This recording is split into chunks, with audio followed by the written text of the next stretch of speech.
for efficient movement of goods through different modes, reducing logistics cost and time, assisting just-in-time inventory management, and in eliminating tedious documentation.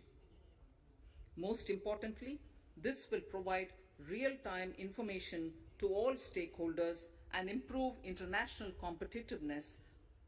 Open source mobility stack for organizing seamless travel of passengers will also be facilitated. Contracts for implementation of multimodal logistic parks at 4 locations through PPP mode will be awarded in 22-23. Railways will develop new products and efficient logistic services for small farmers and small and medium enterprises, besides taking the lead in integration of postal and railways network to provide seamless solutions for movement of parcels. One station, one product concept will be popularized to help local businesses and supply chains. As a part of Atmanirbhar Bharat, 2,000 kilometers of network will be brought under Kavach, the indigenous world-class technology for safety and capacity augmentation in 2022-23.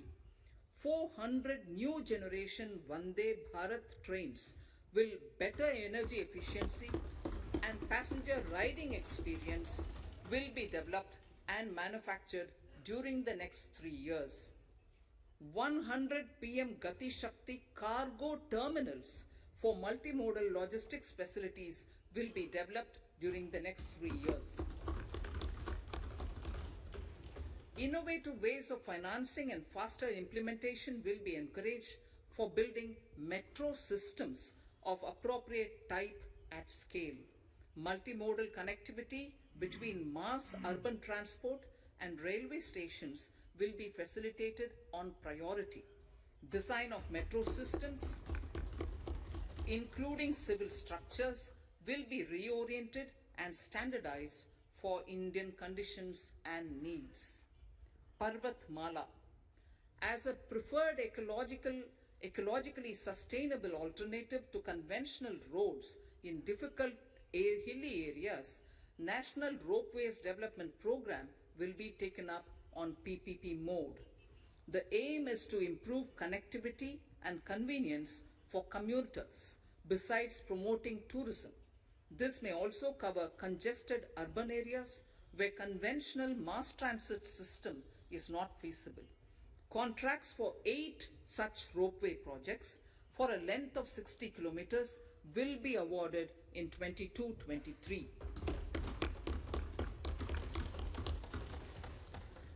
With technical support from the Capacity Building Commission, central ministries, state governments, and their infra agencies will have their skills upgraded.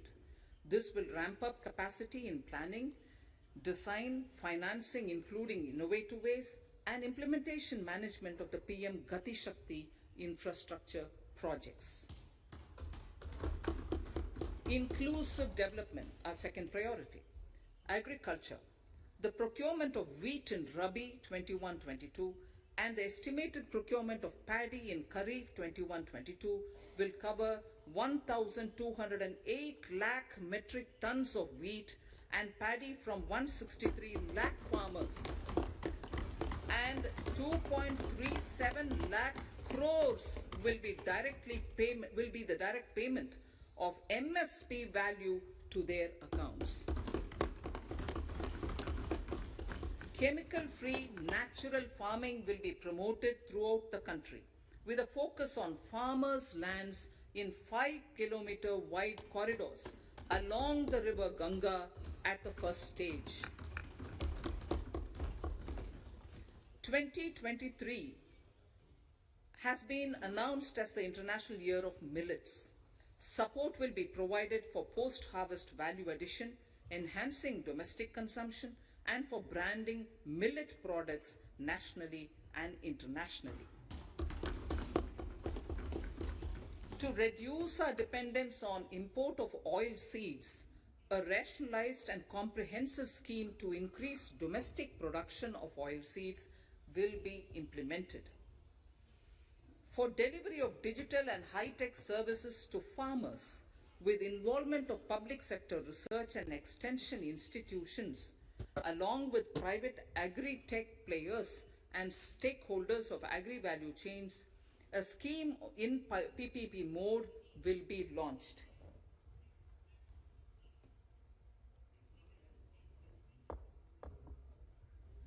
Use of Kisan drones will be promoted for crop assessment, digitization of land records, spraying of insecticides and nutrients.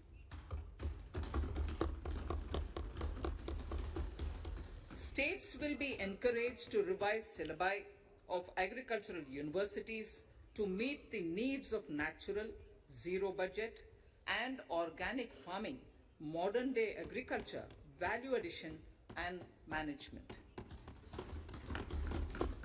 A fund with blended capital raised under the co-investment model will be facilitated through the NABARD. This is to finance startups for agriculture and rural enterprise relevant for farm produce value chain. The activities of these startups will include inter alia, support for FPOs, machinery for farmers on rental basis at farm level, and technology including IT-based support. The implementation of the Ken-Betwa link project at an estimated cost of 44,605 crores will be taken up. This is aimed at providing irrigation benefits to 9.0 lakh hectare of farmers' lands, drinking water supply to 62 lakh people, 103 megawatt of hydro, 27 megawatt of solar power, allocations of 4,300 crores of rupees in the RE 21-22 and 1,400 crores of rupees in 22-23 have been made for this project. Honorable Speaker, sir, draft DPRs for 5 river links, namely Daman-Ganga Pinjal, Par-Tapi Narmada, Godavari Krishna, Krishna Pennar, and Pennar Kaveri have been finalized. Once a consensus is reached among the beneficiary states, the Centre will provide support for their implementation. For farmers to adopt suitable varieties of fruits and vegetables and to use appropriate production and harvesting techniques, our government will provide a comprehensive package with participation of state governments. MSMEs, Udyam, eShram, NCS and ASEEM portals will be interlinked. Their scope will be widened. They will now perform as portals with live organic databases, providing G2C, B2C and B2B services. These services will relate to credit facilitation, skilling and recruitment with an aim to further formalize the economy and enhance entrepreneurial opportunities for all.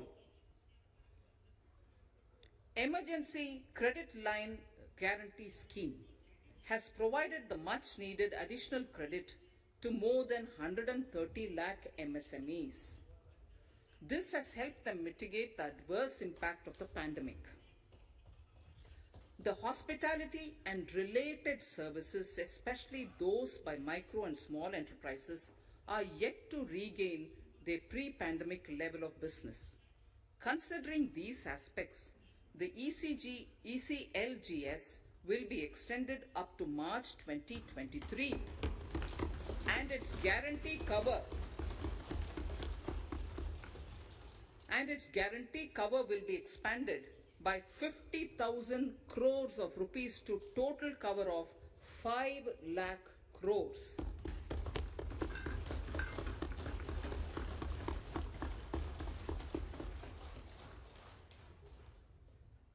with the additional amount being earmarked exclusively for the hospitality and related sectors. Credit Guarantee Trust for Micro and Small Enterprises, CGT-MSE, scheme will be revamped with required infusion of funds. This will facilitate additional credit of 2 lakh crore for micro and small enterprises and expand employment opportunities.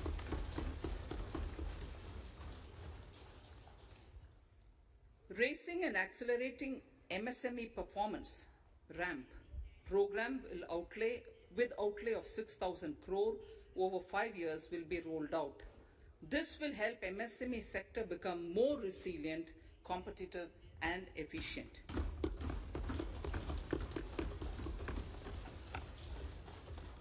Skilling programs and partnership with the industry will be reoriented to promote continuous skilling avenues, sustainability and employability. The National Skill Qualification Framework will be aligned with dynamic industry needs. Digital ecosystem for skilling and livelihood, the Desh Stack e-portal, will be launched. This aims to empower citizens to skill, reskill or upskill through online training. It will also provide API-based trusted skill credentials, payment and discovery layers to find relevant jobs and entrepreneurial opportunities. Startups will be promoted to facilitate Drone Shakti through varied applications and for drone as a service. In select ITIs in all states, the required courses for skilling will be started. Due to the pandemic-induced closure of schools, our children, particularly in the rural areas and those from scheduled castes and scheduled tribes and other weaker sections, have lost almost 2 years of formal education. Mostly, these are children in government schools. We recognize the need to impart supplementary teaching and to build a resilient mechanism for education delivery. For this purpose, One Class, One TV channel program of PM E-Vidya will be expanded from 12 to 200 TV channels. This will enable all states to provide supplementary education in regional languages for classes 1 to 12.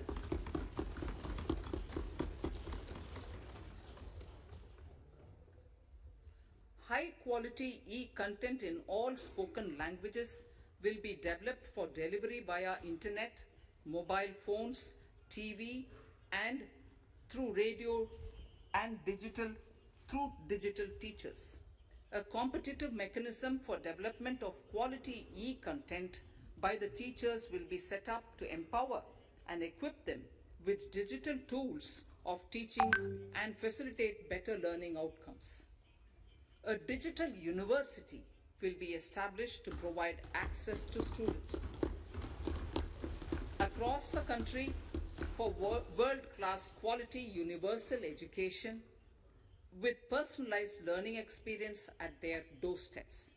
This will be made available in different Indian languages and ICT formats. The university will be built on a networked hub and spoke model, with the hub building cutting-edge ICT expertise.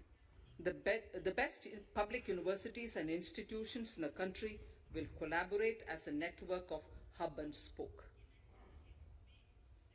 An open platform for the national digital health ecosystem will be rolled out. It will consist of digital registries of health providers and health facilities, unique health identity, consent framework and universal access to health facilities. The pandemic has accentuated mental health problems in people of all ages. To better the access to quality mental health counseling and care services, a national Tele mental health program will be launched.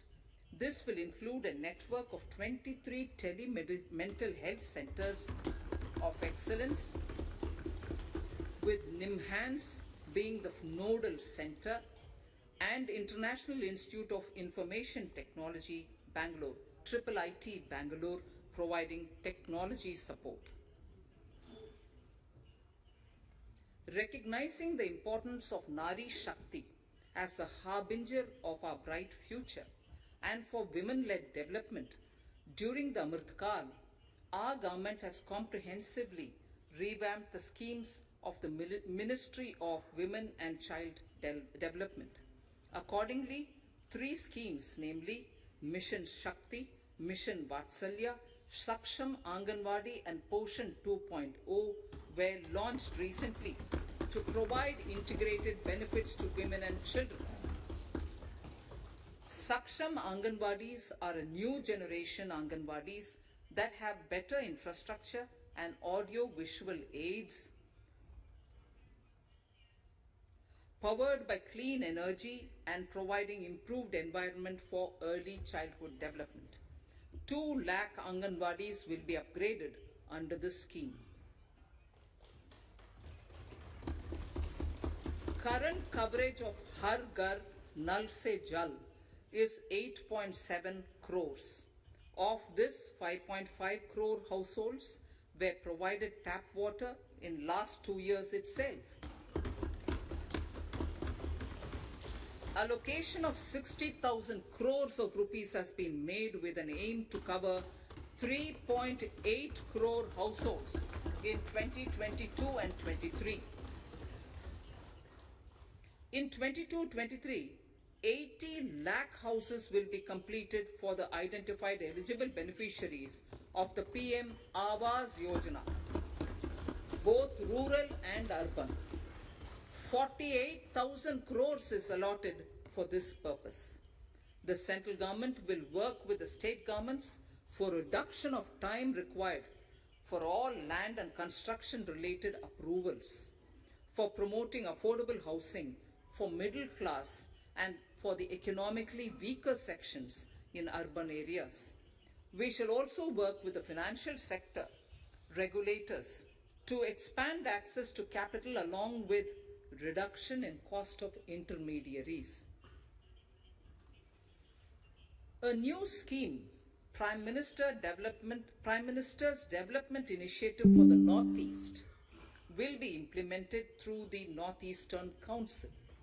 It will fund infrastructure in the spirit of PM Gati Shakti and social development projects based on felt needs of the Northeast.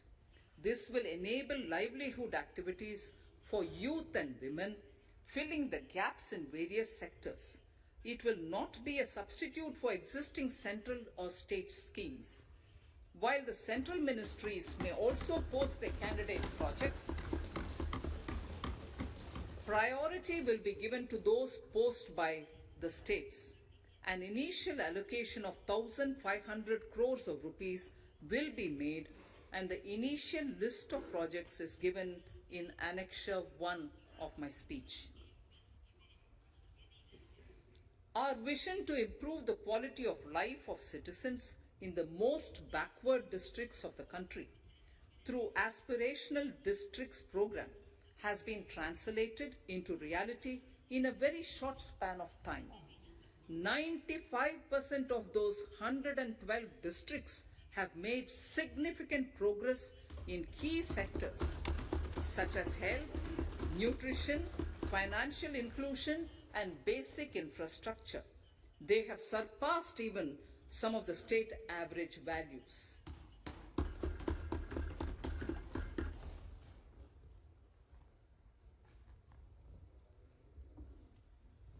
However, in those districts, some blocks continue to lag. In 22-23, the program will focus on such blocks in those districts. Border villages with sparse population, limited connectivity, and infrastructure often get left out from the development gains. Such villages on the northern border will be covered under a new Vibrant Villages program.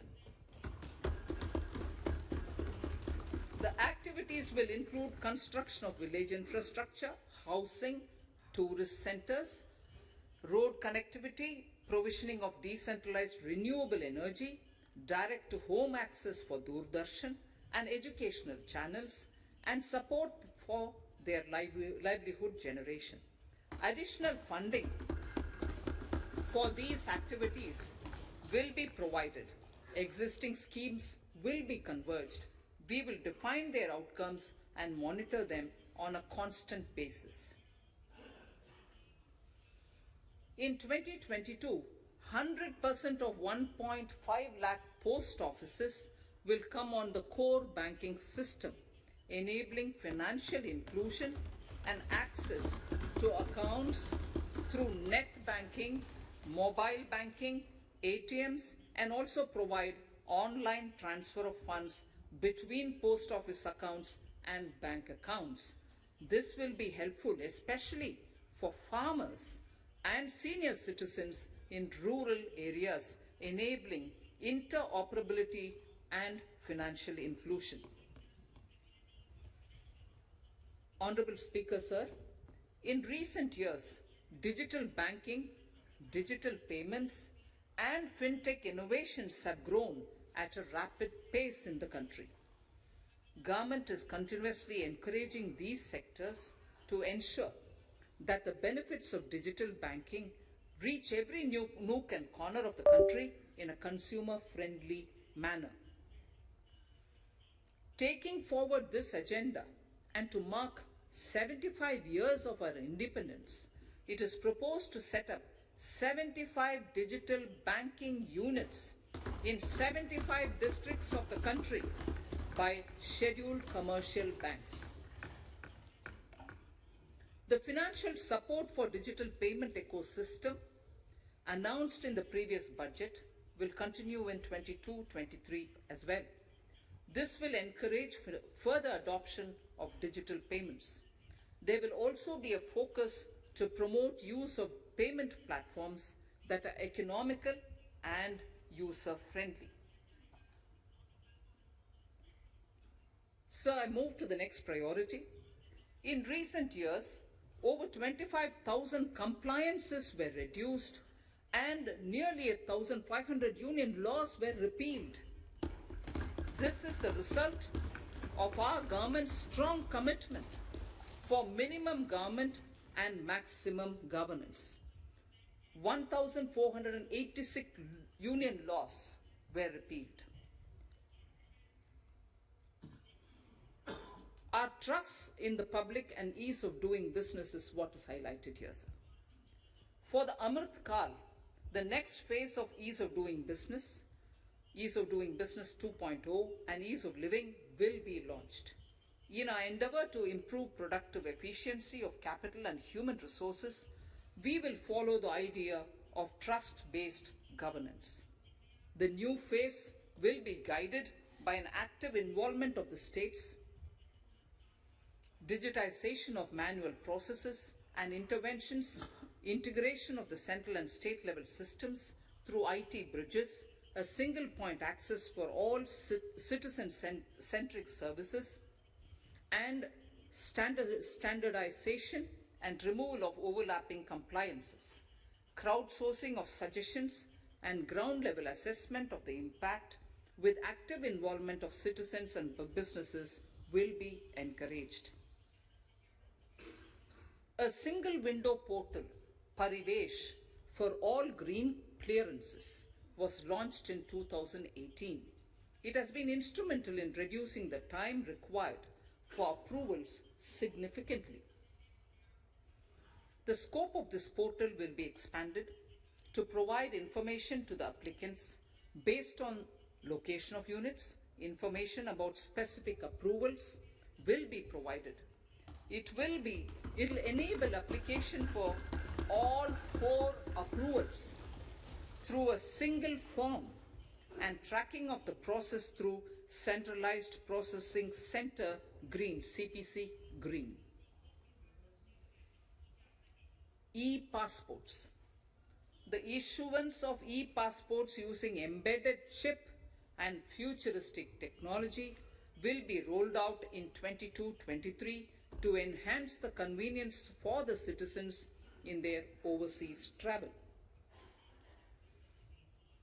By the time of India at 100, nearly half our population is likely to be living in urban areas.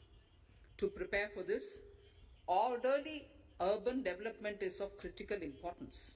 This will help realize the country's economic potential, including livelihood opportunities for the demographic dividend. For this, on the one hand, we need to nurture the megacities and their hinterlands to become current centers of economic growth. On the other, we need to facilitate Tier 2 and Tier 3 cities to take on the mantle in the future. This would require us to reimagine our cities into centers of sustainable living with opportunities for all, including women and our youth. For this to happen, urban planning cannot continue with a business as usual approach.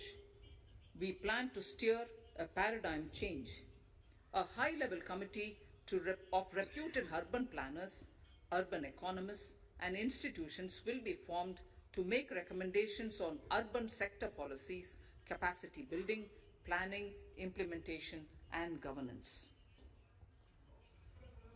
For urban capacity building, support will be provided to the states. Modernization of building bylaws, town planning schemes, transit-oriented development will be implemented. This will facilitate reforms for people to live and work closer to the mass transit systems. The central government's financial support for mass transit projects and Amrit scheme will be leveraged for formulation of action plans and their implementation for facilitating the TOD and TPS by the states. For developing India-specific knowledge in urban planning and design, and to deliver certified training in these areas, up to 5 existing academic institutions in different regions will be designated as centers of excellence. These centers will be provided endowment fund of 250 crore each.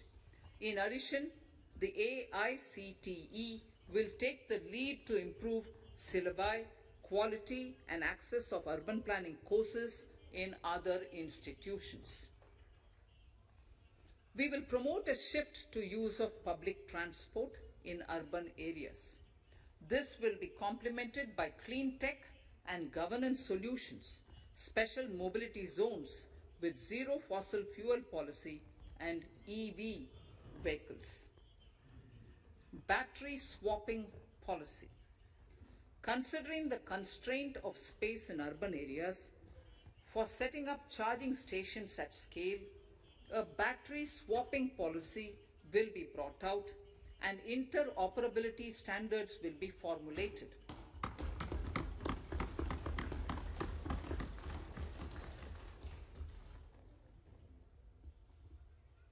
The private sector will be encouraged to develop sustainable and innovative business models for battery or energy as a service. This will improve efficiency in the EV ecosystem. Efficient use of land resources is a strong imperative. States will be encouraged to adopt unique land parcel identification number to facilitate IT-based management of records.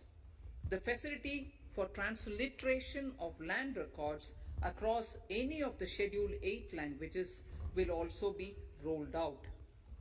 The adoption of linkage with National Generic Document Registration System NGDRS with the One Nation One Registration software will be promoted as an option for uniform process of registration and anywhere registration of deeds and documents. Necessary amendments in the code IBC will be carried out to enhance the efficiency of the resolution process and facilitate cross-border insolvency resolution. Accelerated corporate exit. Several IT-based systems have been established for accelerated registration of new companies. Now the Center for Processing Accelerated Corporate Exit, CPACE, will process re-engineering, will be established to facilitate and speed up the voluntary winding up of these companies from the currently required 2 years to less than 6 months. Government procurement. Government rules have recently been modernized for the needs of Amritkal. The new rules have benefited from the inputs from various stakeholders. The modernized rules allow use of transparent quality criteria besides cost and evaluation of complex tenders. Provisions have been made for payment of 75% of running bills mandatorily within 10 days and for encouraging settlements of disputes through conciliation. As a further step to enhance transparency and to reduce delays in payments, a completely paperless, end-to-end online e-bill system will be launched for use by all central ministries for their procurements. The system will enable the suppliers and contractors to submit online their digitally signed bills and claims and track their status from anywhere. To reduce indirect cost for suppliers and work contractors, the use of surety bonds as a substitute for bank guarantee will be made acceptable in government procurements. Business such as gold imports may also find this useful. IRDAI, insurance regulator, has given the framework for issue of surety bonds by insurance companies. AVGC Promotion Task Force. The animation, visual effects, gaming and comic, the AVGC sector, offers immense potential to employ youth. An AVGC Promotion Task Force with all stakeholders will be set up to recommend ways to realize this and build domestic capacity for serving our markets and the global demand. Telecom sector. Telecommunications in general and 5G technology in particular can enable growth and offer job opportunities. Required spectrum auctions will be conducted in 2022 to facilitate rollout of 5G's mobile services within 2022-23 by private telecom providers. A scheme for design-led manufacturing will be launched to build a strong ecosystem for 5G as part of the production-linked incentive scheme. To enable affordable broadband and mobile service proliferation in rural and remote areas, 5% of annual collections under the Universal Service Obligation Fund will be allocated.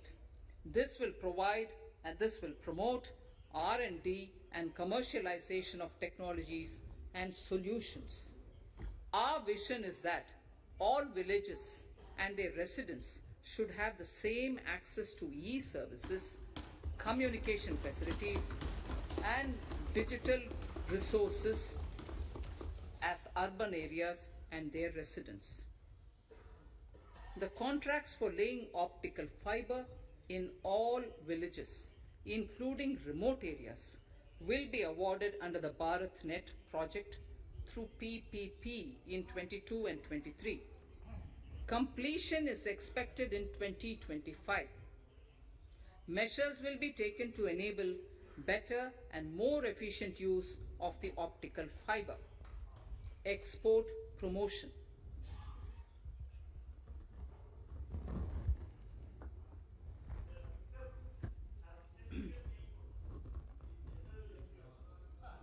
The Special Economic Zones Act will be replaced with a new legislation that will enable the states to become partners in development of enterprise and service hubs.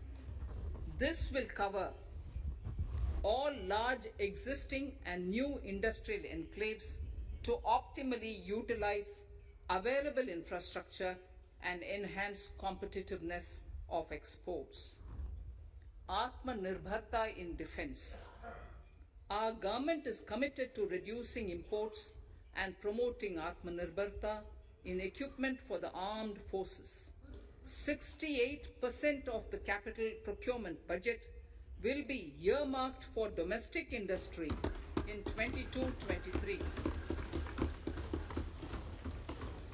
up from 58% in 21-22. Defense R&D will be opened up for industry, startups and academia, with 25% of defense R&D budget earmarked. Private industry will be encouraged to take up design and development of military platforms and equipment in collaboration with DRDO and other organizations through SPV model. An independent nodal umbrella body will be set up for meeting wide-ranging testing and certification requirements. Artificial intelligence, geospatial systems and drones, semiconductor and its ecosystem, space economy, genomics and pharmaceuticals, green energy and clean mobility systems have immense potential to assist sustainable development at scale and modernize the country. They provide employment opportunities for our youth and make Indian industry more efficient and competitive. Supportive policies, light touch regulations, facilitative actions to build domestic capacities and promotion of research and development will guide the government's approach. For R&D in the sunrise opportunities, in addition to efforts of collaboration among academia, industry and public institutions, government contribution will be provided. Energy transition and climate change. The risks of climate change are the strongest negative externalities that affect India and other countries. As Honorable Prime Minister said at the COP26 summit in Glasgow last November, and I quote, "What is needed today is mindful and deliberate utilization instead of mindless, destructive consumption," unquote. The low carbon development strategy, as enunciated in the Panchamrit that he announced is an important reflection of our government's strong commitment towards sustainable development. The strategy opens up huge employment opportunities and will take the country on a sustainable development path. This budget proposes several near-term and long-term actions accordingly.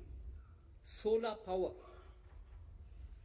To facilitate domestic manufacturing for the ambitious goal of 280 gigawatts of installed solar capacity by 2030, an additional allocation of 19,500 crores for PLI, production-linked incentive, for manufacturing of high-efficiency modules with priority to fully integrate manufacturing units from polysilicon to solar PV modules will be made. Honorable Speaker, sir, the circular economy transition is expected to help in productivity enhancement as well as creating large opportunities for new businesses and jobs. The action plans for 10 sectors such as electronic waste, end-of-life vehicles, used oil waste, toxic and hazardous industrial waste are already ready. The focus will now be on addressing important cross-cutting issues of infrastructure, reverse logistics, technology upgradation, and integration with informal sector. This will be supported by active public policies covering regulations, extended producers' responsibilities, framework, and innovation facilities. 5 to 7% biomass pellets will be co-fired in thermal power plants, resulting in carbon dioxide savings of 38 MMT annually. This will also provide extra income to farmers and job opportunities to locals and help avoid stubble burning in agricultural fields. Saving energy is an important aspect of the energy management. Hence, energy efficiency and savings measures will be promoted. This will be done in large commercial buildings through the energy service company business model. It will facilitate capacity building and awareness for energy audits, performance contracts, and common measurement of and verification protocol. 4 pilot projects for coal gasification and conversion of coal into chemicals required for the industry will be set up to evolve technical and financial viability. The policies and required legislative changes to promote agroforestry and private forestry will be brought in. In addition, financial support will be provided to farmers belonging to scheduled castes and scheduled tribes who want to take up agroforestry.